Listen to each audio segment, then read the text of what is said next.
Back.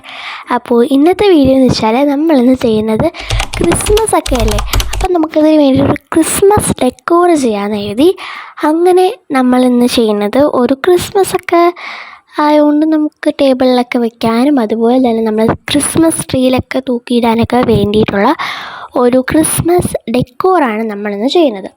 അപ്പം ഇതിനായിട്ട് നമുക്ക് ആദ്യം തന്നെ വേണ്ടുള്ളതെന്ന് വെച്ചാൽ തീപ്പെട്ടിയുടെ ബോക്സില്ലേ അത് വേണം. അപ്പം ഞാനിവിടെ തീപ്പെട്ടിയൊന്നും ഇല്ലാത്തൊരു എംപ്റ്റി ആയിട്ടുള്ള ഒരു ബോക്സ് എടുത്തിട്ടുണ്ട്. അതുപോലെ തന്നെ നമുക്ക് വേണ്ടതെന്ന് വെച്ചാൽ ഒരു ഗിഫ്റ്റ് പേപ്പർ വേണം. അപ്പം ഇത് രണ്ടുമാണ് നമുക്ക് മെയിനായിട്ട് വേണ്ടുള്ളത്. അപ്പോൾ ഇനി നമുക്ക് ഈ ഒരു ഗിഫ്റ്റ് പേപ്പറിൽ നിന്ന് ഒരു ചെറിയ പീസ് കട്ട് ചെയ്തെടുക്കണം. അപ്പോൾ നമുക്ക് കട്ട് ചെയ്തെടുക്കാം. പിന്നെ ഒരു കാര്യം പറയട്ടെ, ഈ വീഡിയോ എടുത്തിട്ട് ഒരുപാട് ദിവസമായി ഇടാനായിട്ട് എനിക്ക് പറ്റിയില്ല, പനിയൊക്കെ ആയിരുന്നു. അപ്പോൾ ഇന്ന് ഞാൻ വിചാരിച്ചു എന്നാൽ പിന്നെ ഒന്ന് ഇടാമെന്ന്. ക്രിസ്മസ് ഇപ്പോൾ തീരാറാവാറായി, എന്നിട്ട് ഞാൻ ഇടുന്നില്ല. അപ്പോൾ ഞാൻ വിചാരിച്ചു എന്നാൽ പിന്നെ ഇടാമെന്ന്. അങ്ങനെ എടുക്കുന്ന വീഡിയോ ആണേ.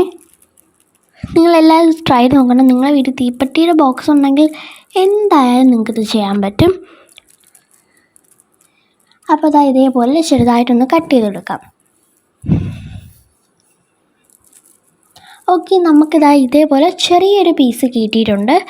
ഇനി നമുക്ക് ഈ ഒരു തീപ്പെട്ടി ബോക്സിന് ഇതിലോട്ടൊന്ന് റാപ്പ് ചെയ്തെടുക്കണം. നമ്മൾ കടയിലൊക്കെ പോകുമ്പം ആർക്കെങ്കിലുമൊക്കെ ഗിഫ്റ്റൊക്കെ കൊടുക്കാൻ വേണ്ടിയിട്ട് കടയിൽ നിന്ന് പൊതിയത്തില്ലേ, അതേപോലെ ഈ ഒരു തീപ്പെട്ടി ബോക്സിന് ഒന്ന് പൊതിഞ്ഞെടുക്കണം. അപ്പം അത് പൊതിയാനൊക്കെ ഈസിയാണ്, അറിയാമായിരിക്കുമല്ലോ. ഞാൻ ആദ്യം കുറേ പാടുപെട്ടു ഇതൊന്ന് പൊതിഞ്ഞെടുക്കാൻ.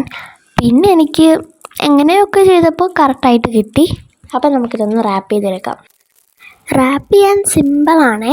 ഇതേപോലെ നമ്മൾ ആദ്യം തന്നെ ജസ്റ്റ് ഈ ഒരു മാച്ച് ബോക്സിന് ഇതേപോലെ ഒന്ന് മടക്കി കൊടുക്കും, ഞാൻ കാണിക്കുന്ന പോലെ.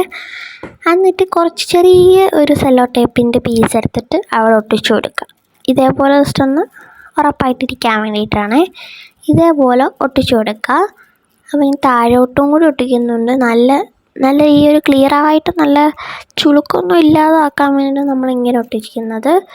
നമുക്ക് ഒരു ചെറിയ പീസ് ടേപ്പ് കൂടി എടുത്തിട്ട് ഞാൻ ഒട്ടിക്കുന്നുണ്ട്. ഓക്കെ, ഇത് കഴിഞ്ഞ് കഴിഞ്ഞാൽ നമ്മളിതാ ഒന്ന് ജസ്റ്റ് ഒരു മടക്കൂടി ഇങ്ങനെ തിരിച്ചിങ്ങോട്ട് മടക്കണേ. എനിക്കിതിപ്പോൾ അറിയാത്തതുകൊണ്ട് തന്നെ ഞാൻ എന്തൊക്കെയോ ഒക്കെ കാണിക്കുന്നുണ്ട്, നിങ്ങളതൊന്നും മൈൻഡ് ചെയ്യണ്ട. നിങ്ങൾക്കറിയാമെങ്കിൽ നിങ്ങൾ തന്നെ അങ്ങ് മടക്കുക. ഞാനിപ്പോൾ മടക്കുന്നുണ്ട്.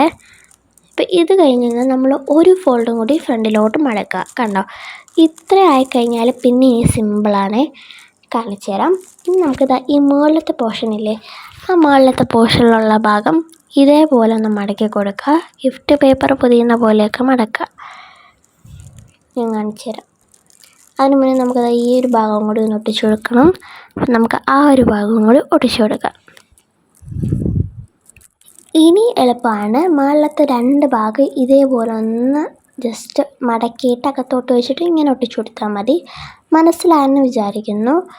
അപ്പം അത്രയേ ഉള്ളൂ, സിമ്പിളായിട്ട് നമുക്ക് മടക്കാം. എല്ലാവർക്കും മടക്കാൻ അറിയാമല്ലോ, ബുക്കൊക്കെ പൊതിയുന്ന പോലെയാണ് എനിക്ക് തോന്നിയത്. ഇനി താഴെ അതേപോലെ അകത്ത് രണ്ട് ഭാഗം ഇങ്ങനെ മടക്കിയിട്ട് മുകളിലിങ്ങനെ ജസ്റ്റ് അകത്തോട്ട് വെച്ചിട്ട് ഇങ്ങനെ ജസ്റ്റ് ടേപ്പ് എടുത്ത് ഒട്ടിച്ചെടുത്താൽ മതി. സിമ്പിളായിട്ട് അത് അവിടെ തന്നെ ഇരുന്നോളും. എന്നാൽ അത്രയേ ഉള്ളൂ. നമ്മളെ ബോക്സ് അങ്ങനെ ഇതേപോലെ പൊതിഞ്ഞെടുത്തിട്ടുണ്ട്. ഇനി നമുക്ക് ലാസ്റ്റായിട്ട് വേണമെന്ന് വെച്ചാൽ ഒരു ത്രെഡാണ്. ഞാനവിടെ എടുത്തേക്കുന്ന ഒരു പച്ച ത്രെഡാണ്. സത്യം പറഞ്ഞാൽ ഇതിന് ഗോൾഡ് കളർ ത്രെഡൊക്കെ ഉണ്ടെങ്കിൽ അതാണ് മെയിനായിട്ട് യൂസ് ചെയ്യേണ്ടത്. പക്ഷെ എൻ്റെ അതൊന്നും ഇല്ലാത്തതുകൊണ്ട് ഞാൻ ഇതാണ് യൂസ് ചെയ്തേക്കുന്നത്. ഇനിയൊന്നുമില്ല, ജസ്റ്റ് അതൊന്നെടുത്ത് ബാക്കിൽ കൂടിയിട്ടൊരു പ്ലസ് പോലെ കെട്ടിയിട്ട് ഫ്രണ്ടിൽ ഇങ്ങനെ റിബൺ പോലെ ഒന്ന് കെട്ടി കൊടുത്താൽ മതി. ഈസി ആയിട്ട് ഇങ്ങനൊരു കുഞ്ഞൊരു സിമ്പിളായിട്ടൊരു ഡെക്കോറാണ്. നിങ്ങൾക്ക് ഈ ഒരു വീഡിയോ ഇഷ്ടപ്പെട്ടെന്ന് കരുതുന്നു. ഇഷ്ടപ്പെട്ട് കഴിഞ്ഞാൽ ലൈക്കും ഷെയറും സബ്സ്ക്രൈബും ചെയ്യാൻ മറക്കല്ലേ. അപ്പോൾ ഇത്രയേ ഉള്ളൂ. Thank you for watching. അപ്പോൾ ഇതേപോലത്തെ അടിപൊളി വീഡിയോസ് ഇനിയും വരുന്നതായിരിക്കും. ബൈ.